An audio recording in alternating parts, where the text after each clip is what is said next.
नमकीन रोस्ट तैयार है व्यूअर्स। ये देखिए बिल्कुल मुलायम गोश्त है, हाथ से टूट गया, गर्म बहुत हो रहा है। अस्सलाम वालेकुम व्यूअर्स, कैसे हैं आप सब लोग? उम्मीद है खैरियत से होंगे। अल्लाह पाक आप सब लोगों को खुश रखे, आबाद रखे, अपने हिफ्ज़-ओ-अमान में रखें, आमीन या रब्बुल आलमीन। ईद उल फितर की रेसिपी है।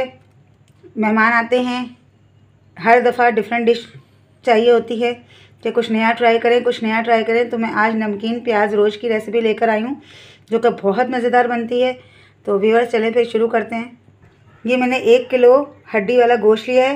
इसमें चिकनाई भी है, हड्डियाँ भी हैं और गोश्त भी है, और इसको हम ओवरनाइट गला लेंगे नमक डाल के।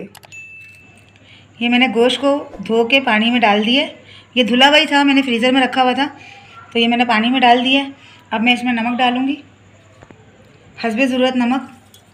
अब हम इसको ओवरनाइट गला लेंगे ताकि बोटियाँ बहुत नरम हो जाएं और चिकनाई जो है उसका तेल भी आ जाए बाहर, अच्छी तरह से हड्डियों का जूस भी निकल आए।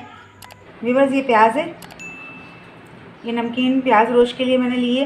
ये आपके सामने जो है 7 से 8 दाने हैं दरमियानी, और ये लहसुन है 15 से 20 जवे हैं नॉर्मल साइज़ के, और ये अदरक के टुकड़े हैं। प्याज, लहसुन, अदरक हमने थोड़े से पानी में, यानी कि 2 गिलास के करीब पानी लेके हमने उसको पकाने के लिए रख दिया है ताकि ये अच्छी तरह से प्याज और लहसुन अदरक इस पानी के अंदर गल जाएं।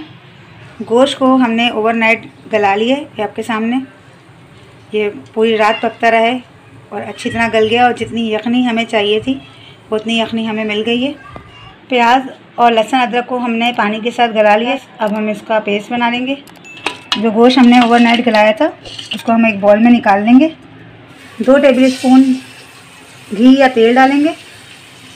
उबले हुए प्याज लहसुन का पेस्ट डालेंगे और इसको भून लेंगे। प्याज भुनना स्टार्ट हो गई बस, ये देख लें। और मैंने मज़ीद इसमें जब 2 टेबल स्पून घी डाला था तो वो मुझे कम लगा था, तो मैंने मज़ीद 2 टेबल स्पून घी और डाला था इसमें। अब हम इसमें यखनी के साथ गोश्त डाल देंगे। ये मैंने गरम मसाला लिया है, ये छोटी छोटी 2 डंडियाँ दालचीनी की, 1 बड़ी इलायची, 2 लौंगे, 5 से 7 दाने या 10 दाने काली मिर्चें, थोड़ा सा ज़ीरा, ये भी हम डाल देंगे। पिसी हुई काली मिर्च 1/4 टीस्पून, 1 गिलास पानी डालेंगे और इसको हल्की आंच पे पकाएंगे दम पे। नमकीन रोस्ट तैयार है व्यूअर्स। ये देखें बिल्कुल मुलायम गोश्त है, हाथ से ही लगाने से टूट रहा है। ओवरनाइट आपके सामने मैंने इसको गलाया है, कुछ ज़्यादा नहीं डाला, सिर्फ प्याज वगैरह, और नमकीन रोस्ट तैयार है। ये लाल मिर्चें जो आपको नज़र आ रही हैं, ये मैंने सिर्फ इसलिए डाली हैं कि थोड़ी सी इसमें खूबसूरती आ जाए और थोड़ी सी इसमें मिर्च आ जाए ताकि इसका टेस्ट थोड़ा सा बढ़ जाए। और अगर आप चाहें तो ये ना डालें। तो व्यूअर्स, अगर मेरी वीडियो आपको अच्छी लगे तो इसे लाइक करें, सब्सक्राइब करें, शेयर करें, बेल नोटिफिकेशन को ऑन करें। कमेंट बॉक्स में ज़रूर बताइए कि मेरी वीडियोस आपको कैसी लगती हैं। अल्लाह हाफिज़।